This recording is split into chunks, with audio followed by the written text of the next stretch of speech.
Munsi wagira go wagira mubeereko mu defending nze ne bwemba nakazuukuka nonga junior ne president yaddako ngambira we moke Muhoozi is the next president.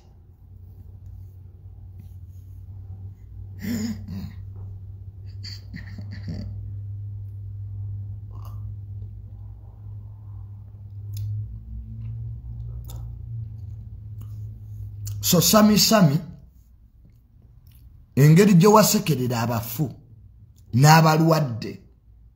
For us we shall not be hypocrites. We shall call a spade, not a big spoon.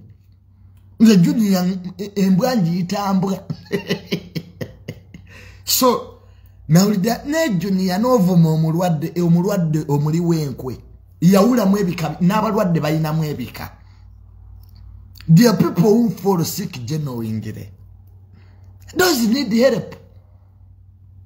And there are those abali benkwe abalowoolezo funa mu struggle y'eni UP nga ate ene mabbali beerima nti bannuupu ninga actually beenaalemu abawedde emirimu. I don't have mass on those ones. They call it blackmail. Abanuganda mwejjemu obuli bw'enkwe. Ekibi kibe kibi. Sami has been condemned by his own party. Mbulu Sami yayiwawo omubiri tumbavu mubiri ki ani yamutuma. Swago jingiranga gwe. Swago si religion si dini. Free entry free exit. Ebikutukako collateral damage. Tutandika kubuuza Bobi Wine kakati nze nalwadde nupo ine dualiro. Chiriyanga kakati nangu kutandika okunenya President 7 abalwadde mwenaalemu. Sickness is part of life. But you can't use your sickness to blackmail the party. That's where I disagree.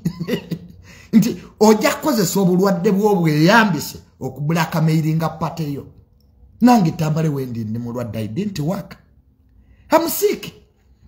Kati ntandika okuvuma aba Muhoozi. Munda bandi mulwadde temina kye mukozeho. Really ebintu ebimu Abannayuganda start reasoning okusuka wana amaaso gammwe we galabira. Here Sami is a hypocrite.